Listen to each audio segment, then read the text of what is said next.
She looked like a kid who had got caught stealing cookies and burned her hand in the process. "What did you do, Dream?" I asked, my heart already racing because I knew exactly where this was going. She hesitated. Don't get mad. What did you do?" "Khalil is downstairs." The words hit instantly. She still looked caught, but there was something else in her face too. Like she believed she did the right thing. "Dream, why? He missed you, TT," she said gently, "and you missed him too." I backed down, tense as hell, nervous, afraid, ashamed, and a mix of emotions I couldn't name yet, because she wasn't wrong. I did miss him, but I wasn't supposed to. "This is not a good time to catch up with the guy I had an affair with," I said.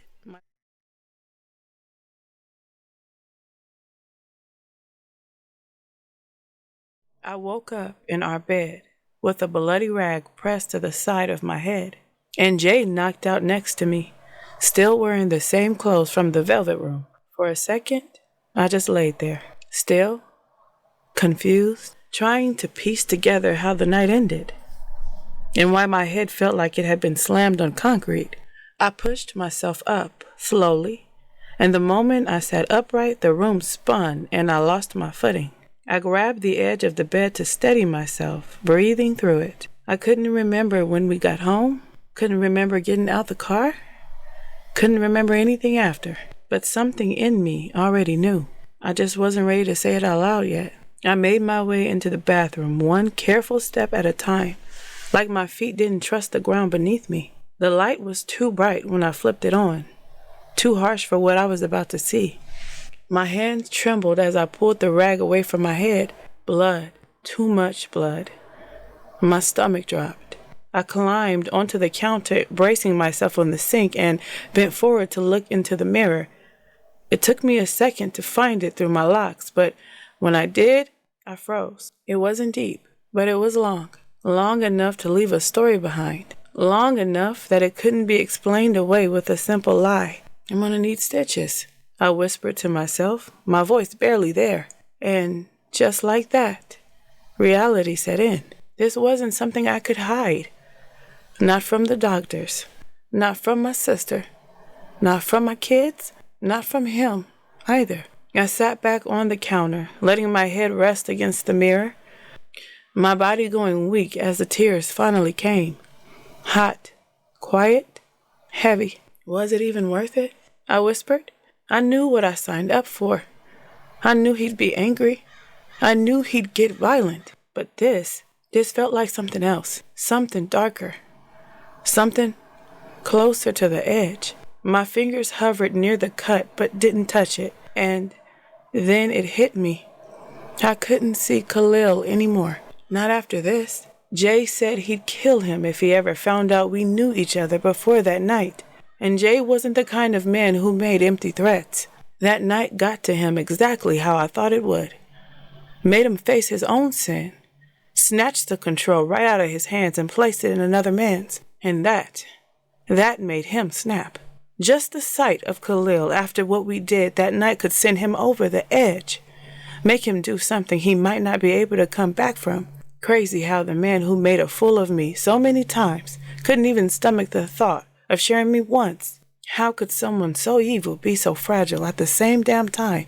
I watched him through tight eyes as he tossed and turned in the bed, not too many times before realizing I wasn't next to him. He looked around the room until his dark, evil eyes met mine as I sat on the sink, eyes filled with tears, bloody rag in my hand, and shame all over my face for him to judge. He walked over to me boldly and took the rag to press on my wound. Performative. "You gotta apply pressure, baby. Wouldn't want you to bleed out," he said with that smug look on his face. I held the rag so he would move his hand and lowered my head to break the contact. "You bumped your head pretty good on the ride home. Think you had a little too much to drink," he said, leaning against the wall across from me. I looked up at him in confusion. Did he really think I forgot what he did to me? Should I play along? Should I call him out? Did he forget? "We were leaving the club and you bumped your head on your way into the car," he said, further explaining the lie. Why didn't you take me to the hospital? I asked, tears falling fast. Because I figured you'd want a little rest after that exhausting performance at the club with your little friend, he replied, even more smug now. I looked at him, shaking my head, an unspoken, uncomfortable battle happening. I knew he was lying. He knew I knew he was lying, but he dared me to challenge him. And after the large wound I had on my head from what happened earlier, it'd be smart of me to not push him any further. I just want to make sure I don't have a concussion, I said, hoping he'd have sympathy. I've seen many men get knocked out. You good? You woke up, didn't you? He asked sarcastically. I nodded yes, hoping to end this conversation so I could lie down again. My head was spinning and aching all at once. I stood to leave, but felt the room shift and everything went dark again. Next thing I remember was waking up in the hospital. The doctors talking to Dream and Jay, telling them I'll be fine and that stitches will dissolve on their own. Dream had a look of guilt and concern on her face, eyes soaked with tears as she locked eyes with me. Jay was holding her, pretending to be the caring husband consoling my sister. Dream played along for the doctors, but I could tell her skin was crawling just having him stand next to her. How long until we can take her home? Jay asked, fake concern in his voice. We will need to observe her for the night. She can be picked up in the morning, the doctor replied. He took Jay out the room to sign papers, and that's when Dream rushed to me, crying and begging me to come with her. You will not stay with this monster, she whispered. I can't leave yet, I said to her, eyes refusing eye contact, too embarrassed. Charity, I can't lose you, she whispered, getting even closer. We knew he'd get violent, Dream. Part of this is our fault, I said, almost like I wasn't afraid of it myself. But this is dangerous. You need to come stay with me. If I leave now, he'll make it worse. I can't leave. Not now, I said firmly, locking eyes with her, and she nodded her head like she understood, but didn't really want to. The next day, I asked Khalil to meet me at the same parking lot where we met back when we made it official. I sat in my car until I saw him get out of his and stand in the same spot we talked last time. He had no idea what was about to happen. I talked myself out of it at least 3 times, opened my door to leave, then sat back down, my heart fluttering at the thought of saying what I needed to say. A text came through right as I started my engine. It was Khalil. You here yet? My heart jumped. I still had time to back out. I felt so bad for what I was about to do, but I started this, and I had to finish it. I stepped out of the car, slowly, checking my reflection in the window to make sure the scar was covered. My thick locks fell just right, hiding most of that side of my face. I just couldn't afford any sudden moves. But once I started walking toward him, I hesitated, stopping every few steps, until he finally saw me. The moment his eyes landed on my face, everything shifted. His calm gave way to concern, and I knew what would come next. You good? He asked, like he always did when we met. A simple question, but it always meant more than it sounded like. Sometimes it was his way of asking if I missed him. Sometimes it meant, you on your way? Sometimes it meant he was thinking about me. But today, he was asking if we were good, and the look on his face said he already knew the answer. He grabbed my arm gently and pulled me toward the corner, away from everything else. I knew I had to say it. Clean, clear. Maybe he wouldn't fight it if I didn't give him anything to hold on to. We can't see each other anymore, I said. The words felt weak coming out, like they didn't belong to me. And why not? He asked, confusion all over his face, all in his voice. We just can't, I said even weaker. Did something happen?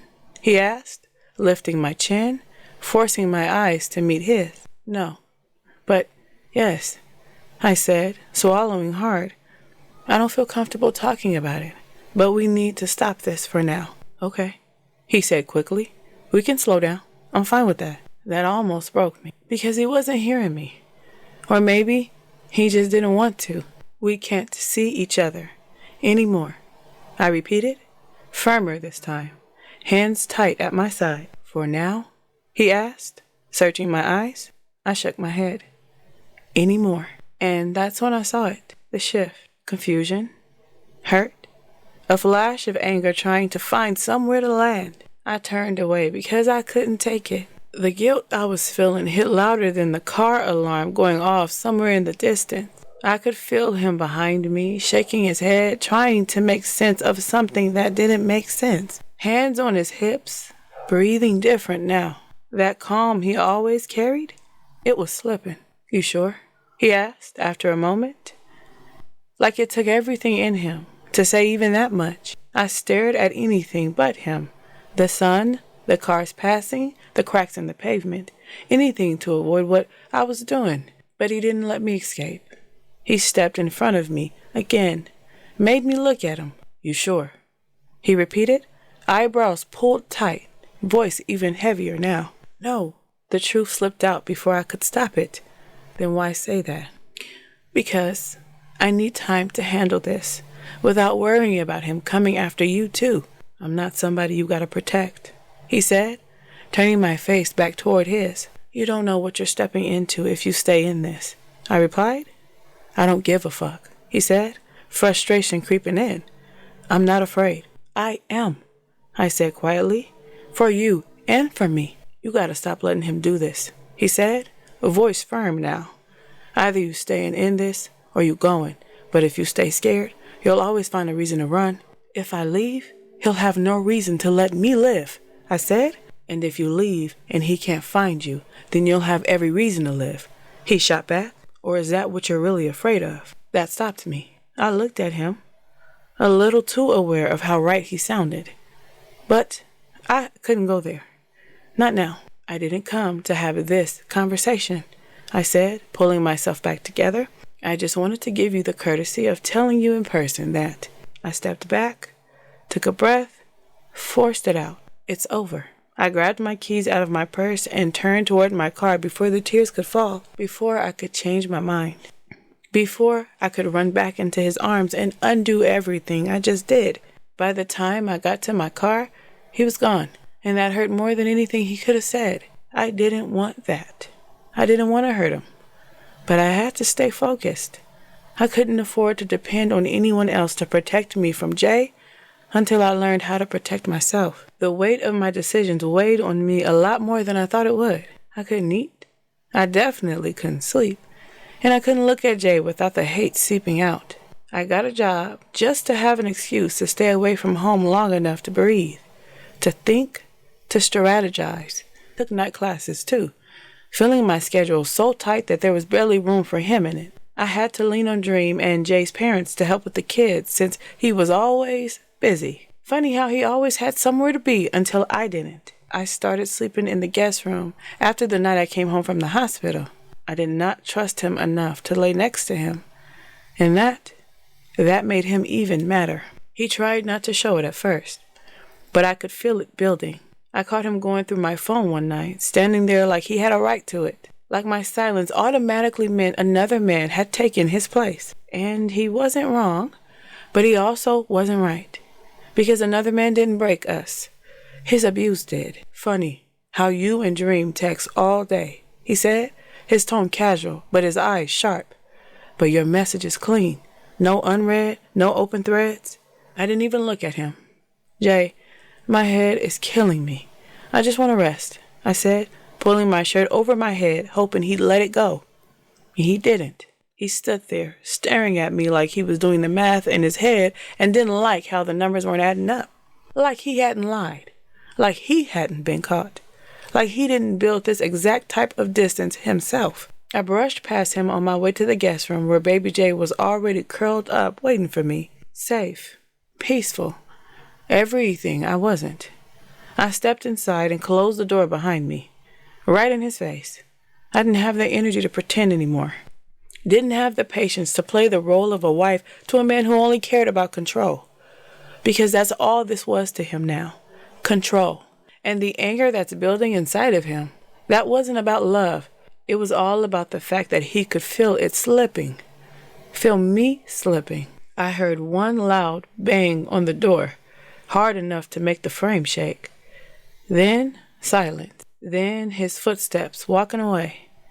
And for the first time in a long time, I didn't flinch. I just climbed into bed, pulled my baby close, and stared at the ceiling. Because even though my plan wasn't fully clear yet, one thing was, my future didn't involve him anymore. I woke up to the smell of bacon, eggs, biscuits, pancakes, breakfast. Someone was cooking a whole meal in my kitchen on a Tuesday morning. I still woke up with headaches from the head injury every day. The medication helped, but the pain was stubborn, lingering, like a reminder I couldn't shake. I sat up slowly, letting my head catch up to my body, and reached to turn on the lamp. That's when I heard the guest room door open. There Jay was, standing in the doorway with a tray, food, juice, my medication lined up neatly on a napkin, a rose, and a card that said, "I'm sorry," on the front. He gestured for me to lean back. I did it without thinking. He walked over, placed the tray gently on my lap, then kneeled beside me like this was something sacred, like I was something sacred. He helped me arrange the food, steadying the plate when my hand shook. Then he picked up the pills and held them out to me, watching me take them, making sure I swallowed. Careful, attentive, gentle in a way that didn't match anything my body remembered. When he finished, he didn't move right away. He just sat there, quiet. His eyes filled slowly, his face softer than I'd seen it in years. All I ever wanted. He started, his voice low, controlled, like he was choosing every word carefully, was to be good enough for you. Someone you'd be proud to call your husband? My chest tightened. I know I ain't been the best man, he continued, his voice cracking just enough to feel real. But I know I can be a better man for you. And if you could just give me a little time to fix myself, I'll never hurt you again. A tear fell, right on cue. I sat there, stuck, confused. Baby Jay stirred beside me, sitting up and reaching for a piece of my bacon, still rubbing sleep from his eyes. Jay smiled softly. Okay. Let's get you your own plate, little man. Let mommy eat in peace. He scooped him up gently, kissed him on the forehead, and walked out like this was normal. Like we were normal. The door closed, and the second it did, fuck! The tray rattled as I slammed it down on the bed, my chest rising and falling too fast. I hated the man he became. The cold, violent, controlling man who put his hands on me. That version of him, I could walk away from, never look back. But this version was too close to the boy I met. And that boy, I never learned how to leave him. I stood there by the bed, staring at that damn card. I'm sorry. 2 words.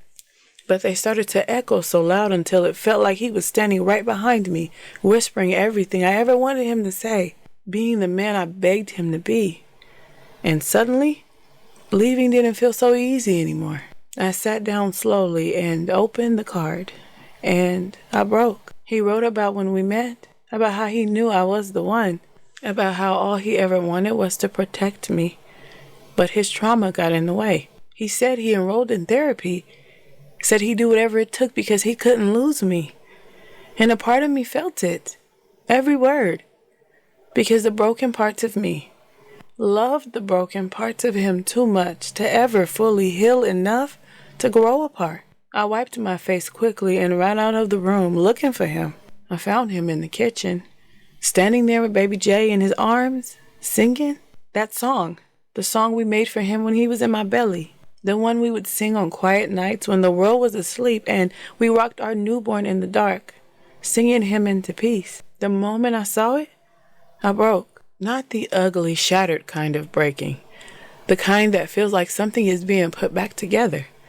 Or maybe something broken just rearranged itself into something that felt whole again. Because I rushed to him, wrapped my arms around him, held on tight, and for a moment, just one dangerous but beautiful moment, I felt like I had him back. I know what you're thinking, but I could tell he actually changed this time. And I didn't just fall back in. I watched him first, studied him, paid attention before handing my heart back over again. But it felt different this time. And honestly, the man he gave me this go-round made me forget all about Khalil. He could actually talk to me. We could have conversations that felt easy, natural, not tense. Not like he'd snap in the middle just because I disagreed with him like before. There was no walking on eggshells, no calculating my tone, no preparing for impact. Just conversation. We even started making love again. And unlike before, he told me he loved me while we did. The intimacy was unlike anything I ever felt before with him. Jay started doing so many things he could never do before. So many things I begged for. So many things I stopped expecting. And now here he was, giving them freely, like it had always been in him. We even started marriage counseling, his idea. That's when I really started to believe. He planned these breakfast dates where we'd eat together in bed, soft music playing, sunlight coming through the curtains, and then we'd go to our sessions and actually talk through things like adults, like partners, like we were building something instead of surviving it. Why should I trust this version of you? I asked one day during our session, my voice steady, but my chest wide open. When every other version hurt me, why should I believe this one won't too? He didn't get defensive, didn't shut down, didn't flip it on me. My trauma had me so messed up, I could barely connect to anyone. He said, his voice low and eyes locked on mine. But you're the only woman I ever loved, T. I never meant to hurt you. I promise I'll do whatever it takes to make this right. And there it was again.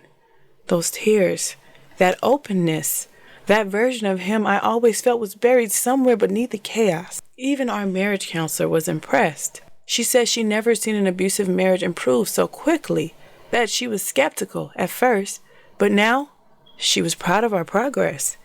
And hearing that validated everything I wanted to believe. I was getting everything I ever asked for from Jay. And for the first time in a long time, I didn't feel skeptical. I felt at peace. We started going to church together. He joined the choir, got involved in the men's group. He'd stand in the kitchen in the mornings, cooking breakfast and teaching Baby J hymns like it was second nature. Like this was always the man he was supposed to be. And I'd rush off to work, watching them from the doorway sometimes, feeling something warm settle in my chest. He had even dissolved the family business, and we were living off his father's inheritance at that point. It was more than enough, but I still kept working. I needed something that was mine. I'm gonna miss you, I said one morning, kissing him before heading out the door. I wrapped my arms around his shoulders and pulled his face toward mine, giving him a soft, lingering kiss. No, he said, pulling me back in deeper, his voice playful now. I'm gonna miss you more. His hand slid into my locks, gently massaging the spot that still ached from my injury. Soft, careful, attentive. No, I'll miss you more, I teased, brushing my lips against his. We'll see who miss who more when I get you back in that bed, he said, with a chuckle, giving my backside a playful smack. Now, take your sexy ass to work. I laughed, grabbing my bag and heading out the door. And as I walked to my car, I realized something I hadn't felt in a long time. No fear, no anxiety, no survival, just peace. Or at least, something that felt close enough to it. Life was good. No, life was great. My husband and I were growing in love. My kids were doing great in school. I had a job I loved, and everything was finally falling into place. Even Dream dropped her guard, and that's when I knew it had to be real. He called me to apologize last week, she said one day as we talked on my way home from work. That's definitely not the same man. And I felt overjoyed, because he changed for me. One morning, he kissed me and told me to wear something sexy to work because he had a surprise for me when I got off. So I did as I was told. And he took me to a romantic Italian restaurant. all night. He stared at me like he couldn't believe I was all his, and I stared back at him with that same disbelief. Jay was so handsome, so confident. Hadn't noticed it while we were in that dark, tense place, but after the cloud lifted, I found myself enjoying this version of him, the older version. His tattoos had settled into his skin. Gray had taken over his beard now, and instead of the light sprinkles he had just a few years back. And his face, it looked calmer, more peaceful, like life had finally stopped fighting him. I knew you'd steal my heart and never give it back, he said, kissing my hand as he stared into my eyes. You say that like you just realized it, I flirted back. No, he said softly. I always knew. I just started to embrace it. There was something about the way he said it, soft, sure, like he meant every word. Okay, soulmates or twin flames, I asked, referencing our playful conversation earlier that week.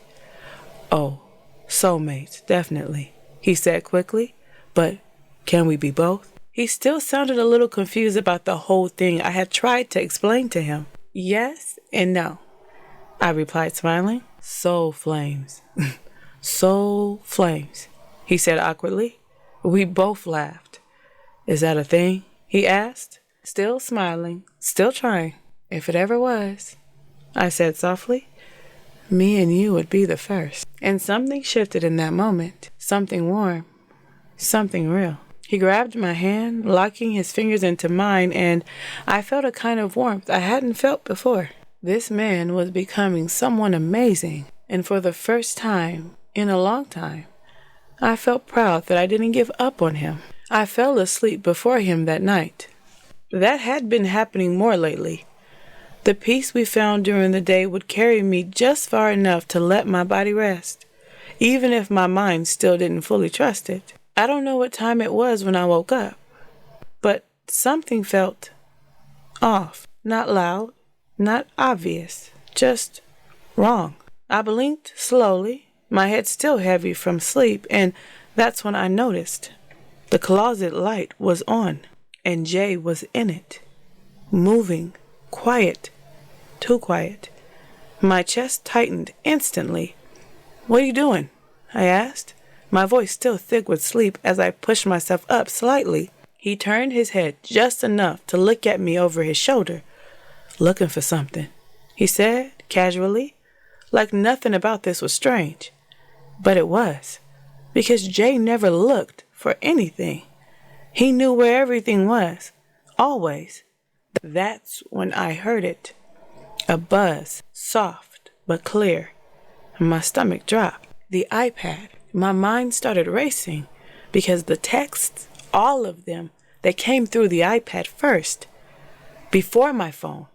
Before I could even think about deleting anything, before I could control it. Another buzz, louder this time. He paused. I could see it in his body. The stillness. He was listening. Your phone going off? He asked, his voice calm but focused now. I moved fast, too fast, grabbing my phone off the nightstand like it was the obvious answer. Yeah, I said, forcing a yawn, trying to make it sound normal. Probably dream. I glanced down at the screen. No notification. But I tapped it anyway, unlocking it like I had something to check. Silence. Then, another buzz. Not from my hand. From the closet. We both heard it. This time, neither of us pretended we didn't. My heart started pounding so loud I was sure he could hear it. He stepped out of the closet slowly, eyes on me. Not angry. Not yet. But thinking. Calculating. That ain't your phone, he said quietly. Not a question. A statement. I swallowed hard, forcing a small laugh like it didn't matter. It's probably the iPad, I said, shrugging lightly. You know it's been syncing everything weird sometimes. He didn't respond right away. Just stood there, looking at me, like he was putting together pieces, but hadn't said it out loud. In that silence, that was worse than yelling. Come to bed, I said softly, patting the space next to me like this was nothing. like he wasn't standing in the middle of a question I didn't want him to ask. Another pause. Then he nodded. Once. Slow. Controlled. Aye, he said. He turned the closet light off, closed the door, and walked back over to the bed. He laid down next to me, his body warm against mine, his breathing steady, too steady. I turned slightly, facing away from him, pretending to settle back into sleep, but I could feel it, that shift, that quiet tension sliding back into the room. He didn't touch me, didn't pull me close like he had been doing lately, just laid there, thinking. And I laid there too, eyes closed, heart racing, knowing that something had just been set in motion, something neither of us said out loud, but both of us felt. And even though the room was quiet again, sleep didn't come back the same, because peace didn't feel like this. The first thing I did was try to get to the closet and get the iPad. I didn't need that thing fucking up what I had going on.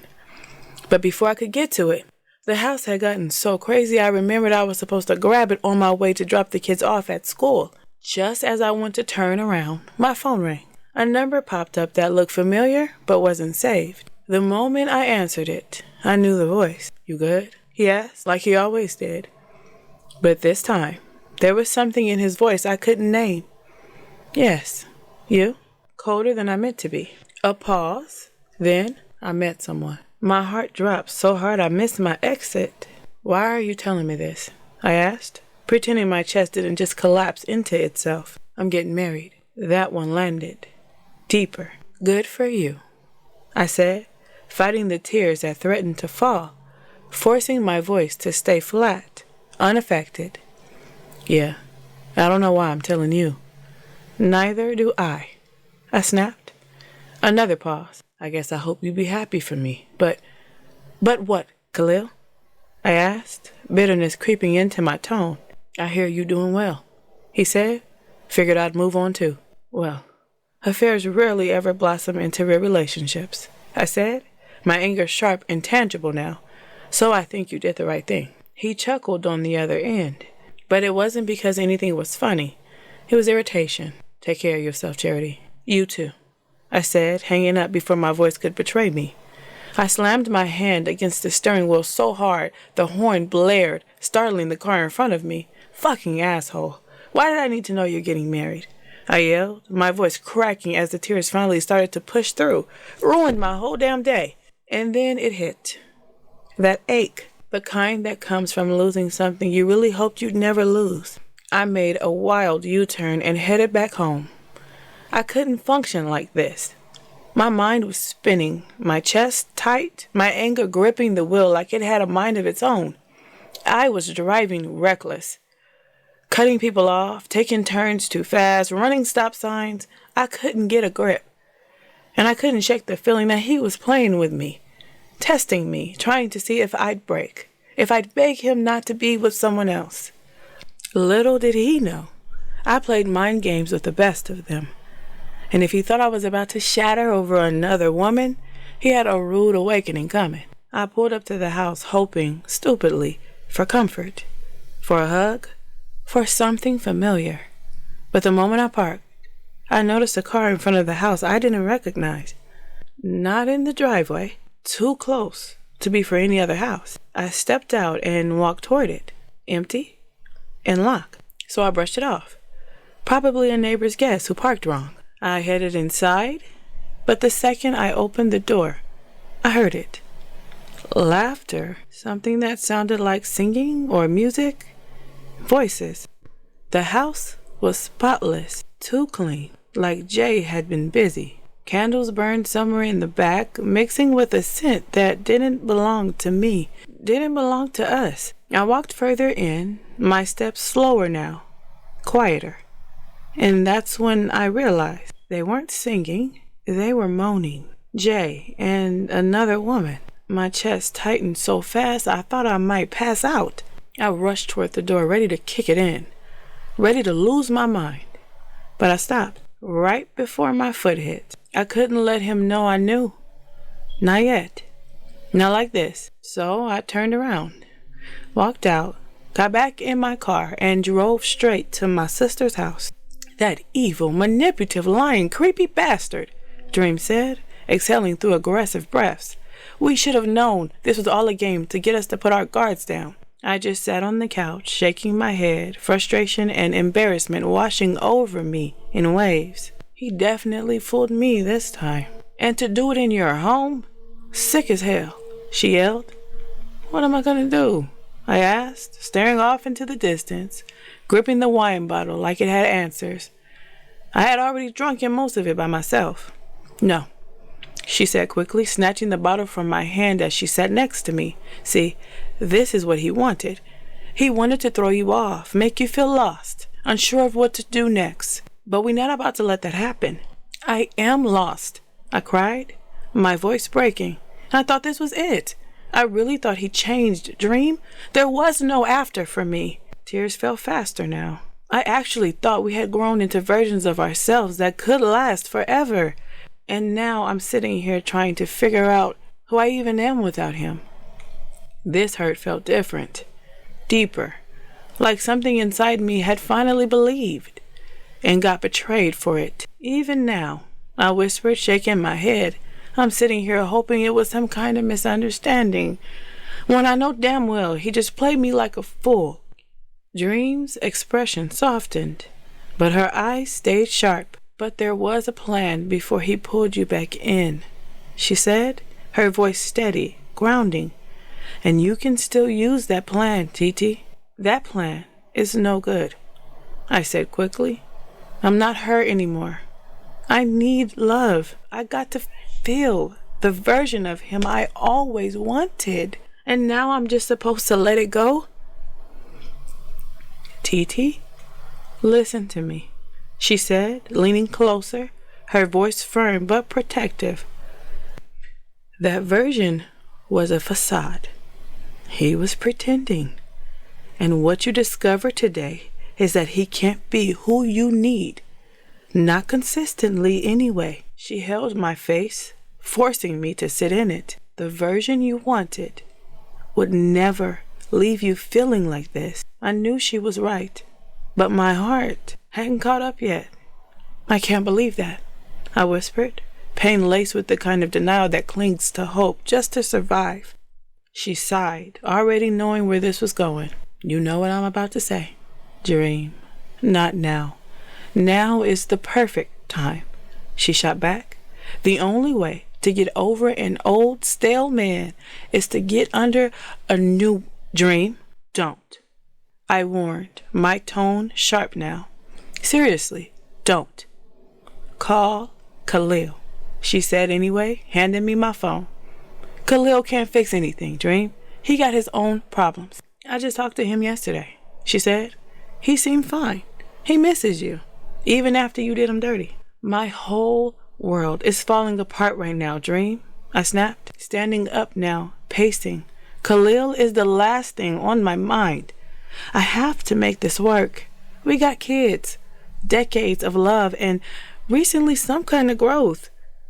That's not the kind of growth that helps you heal, she fired back. That's the kind of growth that kills everything healthy while he drags it down to hell with them. Her voice rose, frustration spilling over. This told you everything you need to know. Why can't you see it? Silence fell heavy between us. Maybe I don't want to see it, I said quietly. And maybe that's okay for now. She looked at me like she wanted to argue, but didn't. I leaned down, kissed her on her cheek, and walked out before she could stop me. I don't know why this time felt so different from the others, especially when I had already been so done before. But I couldn't give up on him this time, not without a clear sign that he was actually faking, because this felt too real, too good. And if it wasn't, then that meant I was a bigger fool than I'd ever want to believe. When I got home, I didn't confront him. I watched him. That was new for me. Usually, I reacted, felt first, exploded or folded. But this time, I paid attention. He was in the kitchen when I walked in, cooking like he had been doing every morning.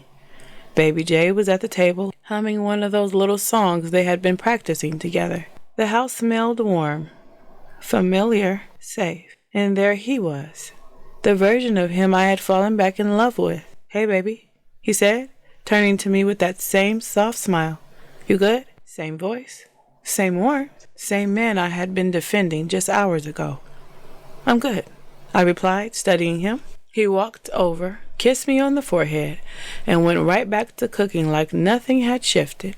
Like nothing was shifting. And for a second, I almost believed it again. A few days later, we were back in counseling, sitting side by side like we had been doing everything right. "I don't know," I said slowly, choosing my words carefully. "Something feels off." Jay turned his head toward me, brows slightly furrowed like he was confused. "Off how?" he asked. I glanced at the counselor, then back at him. "I don't know. It just feels like your attention has shifted a little."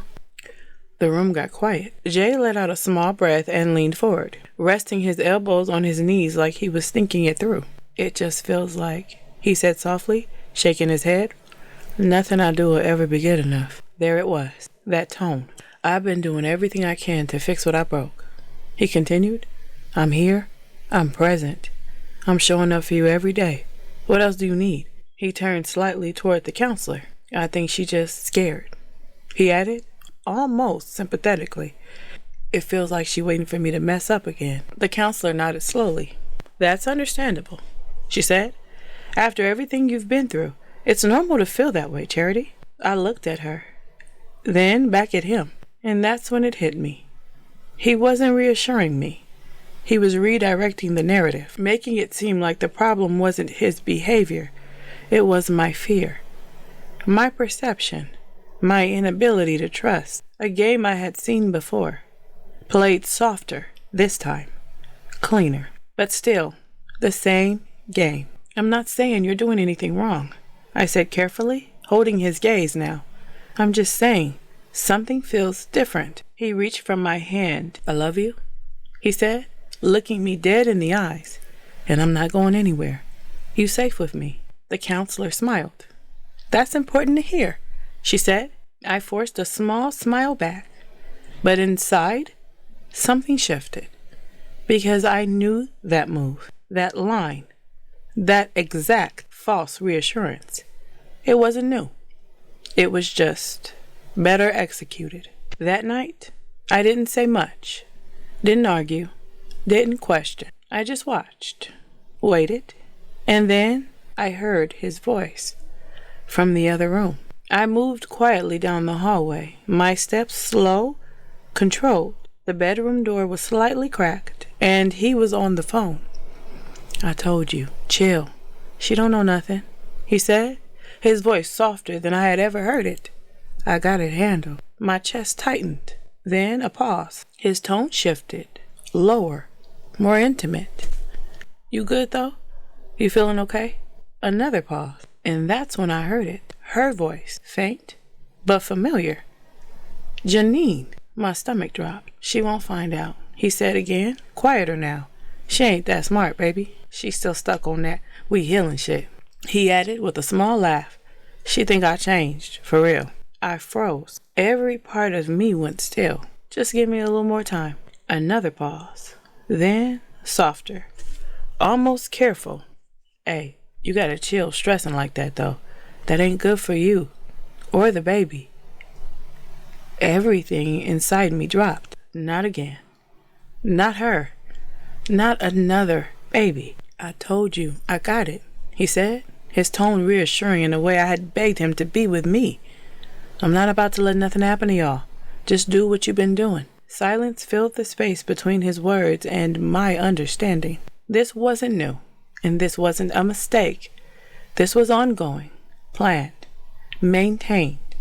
Something inside me broke, not loud and not dramatic, just quietly, like the last piece of something I had been holding on to finally let go. I stepped back slowly, careful not to make a sound, careful not to let him know I heard a single word, because now I knew Janine wasn't the past. She was still here, still involved, still carrying his life again. And everything I thought we rebuilt was never real to begin with. This wasn't love. This wasn't growth. This was strategy. The next day, I paced Dream's bathroom floor like I had done so many times before. My heart racing, the smell of her perfumed detergent filled the room as she folded and hung her clothes, calm like nothing in the world was wrong. I just don't understand, I said, my voice half angry, half exhausted. Why pretend with me? We could have both been in happy relationships by now. To play with me for this long? It just don't make any sense. Crazy men rarely have a rhyme or reason why they hold on so tightly to things they don't ever want, she said, shrugging like this was normal. They want you when they want you, and they'll never let you go until they're done with you. All I could do was shake my head in disbelief. Toying with the ring he bought me to replace the one I had thrown out the window the day I thought I was done with us. I feel like I'm on an emotional roller coaster, I said, tears collecting at the corners of my eyes. I would go on my normal, he is evil as hell rant, she replied. But we already know this. I don't know what to do now, I said, pulling my knees to my chest, sitting in a fetal position, cradling myself like I could calm what was happening inside of me. Dream watched me for a while, quiet, thinking. She was texting someone. Then her phone rang. She stepped out to take the call. Her tone was serious, but calm. I couldn't hear the other voice. I could barely make out what she was saying. I figured she was busy. Maybe tired of hearing about my toxic relationship.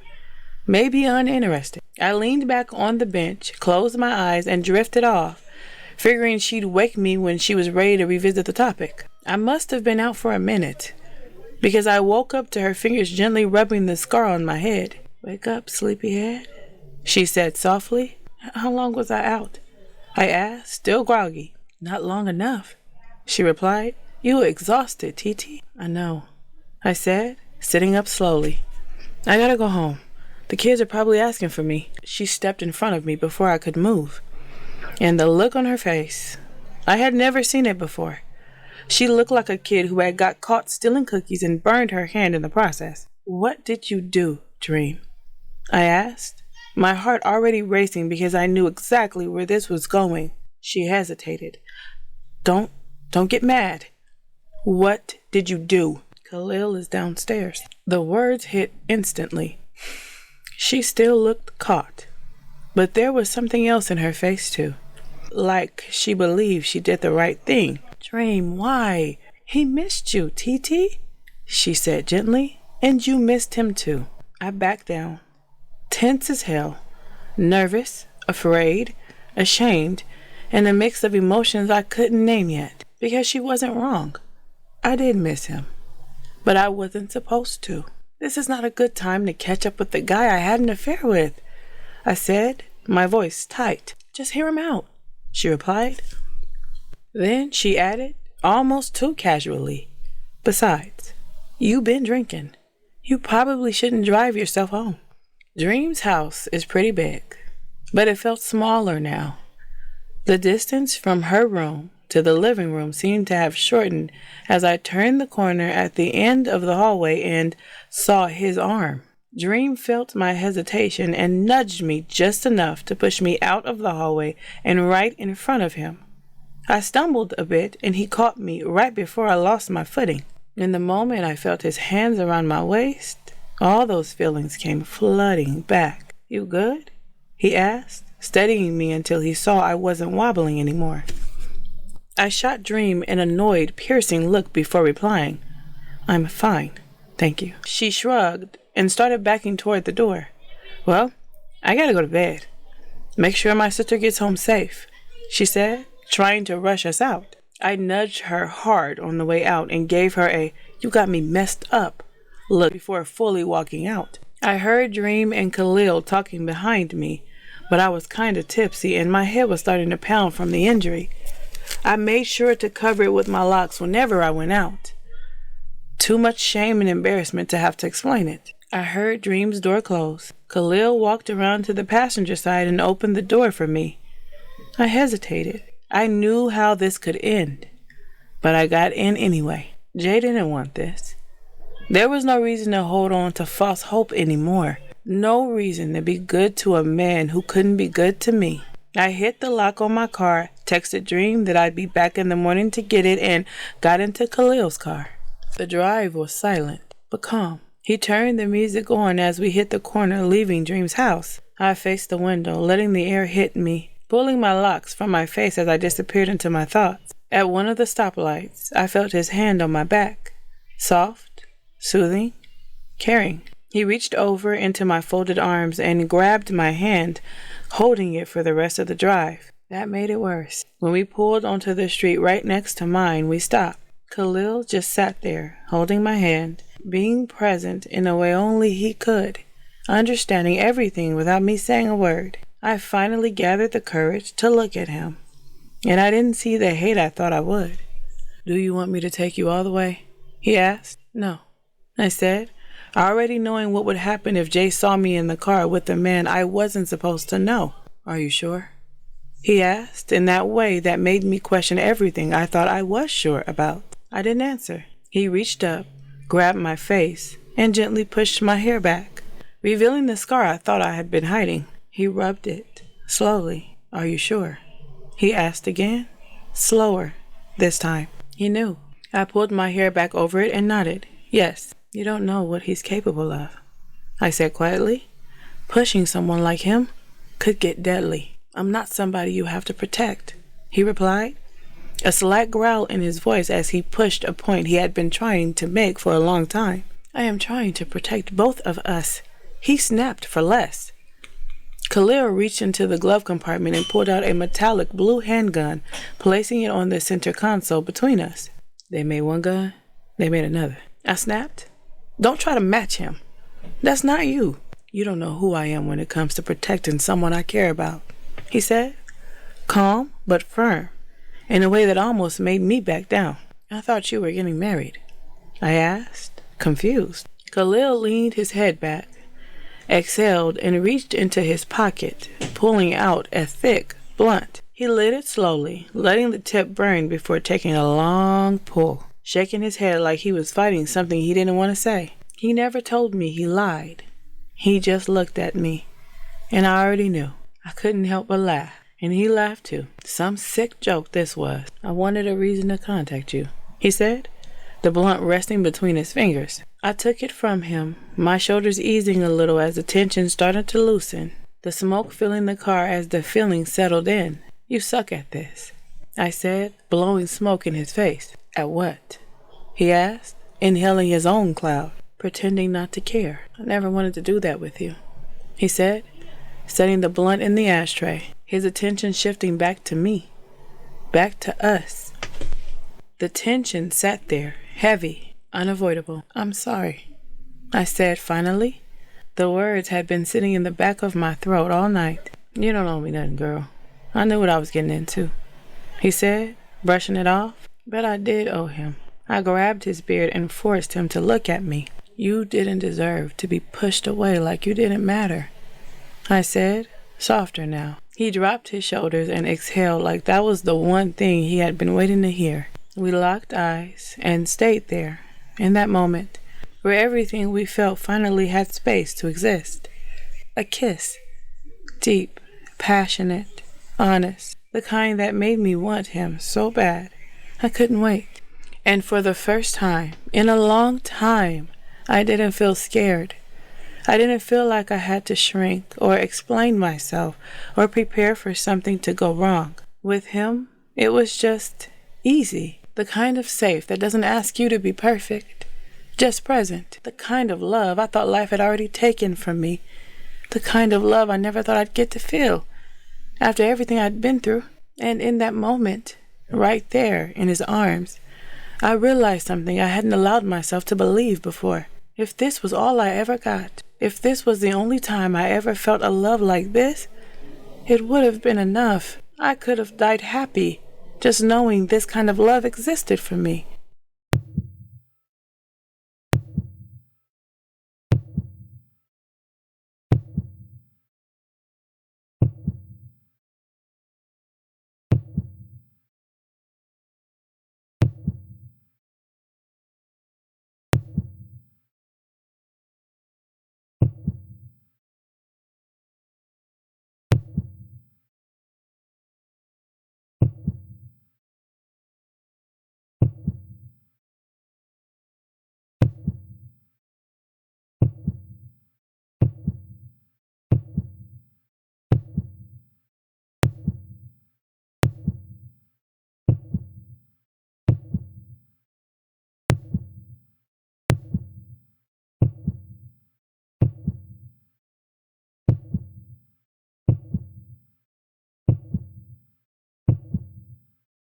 finally choosing myself came with a cost I wasn't ready to pay. Like I said, love ain't free. And in the end, I paid the price with my life.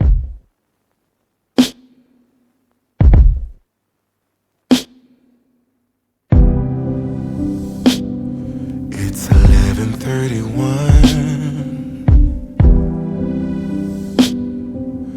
Now the party's done. Get off the floor. Time to go home. Or you can stay the night. I know where we've been, yeah. But baby, that was then. Who knows where this goes? I'm scared of this ghost. Oh, don't assume I don't, just because I won't fall in. Maybe after this we can call it quits, destiny. Maybe we should try. Maybe we should try. What if it's different this time? What if we lose? What if we lose again? What if the story ends? What if we lose again? Again, no. It's 11:55.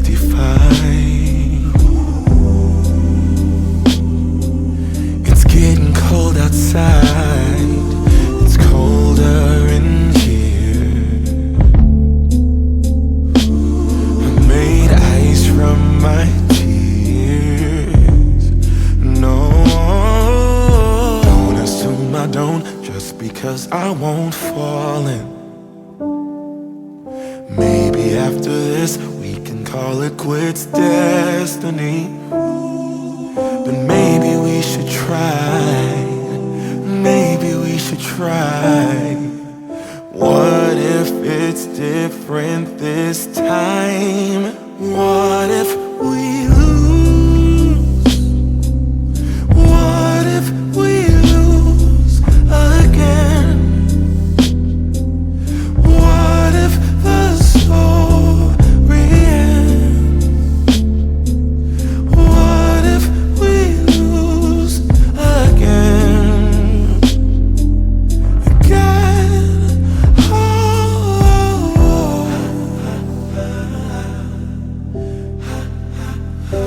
In my dream,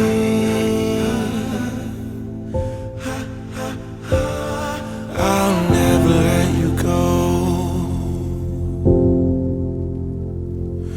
We never were alone. Yeah.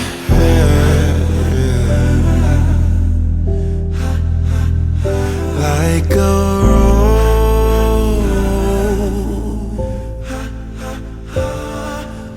never grew its thorns.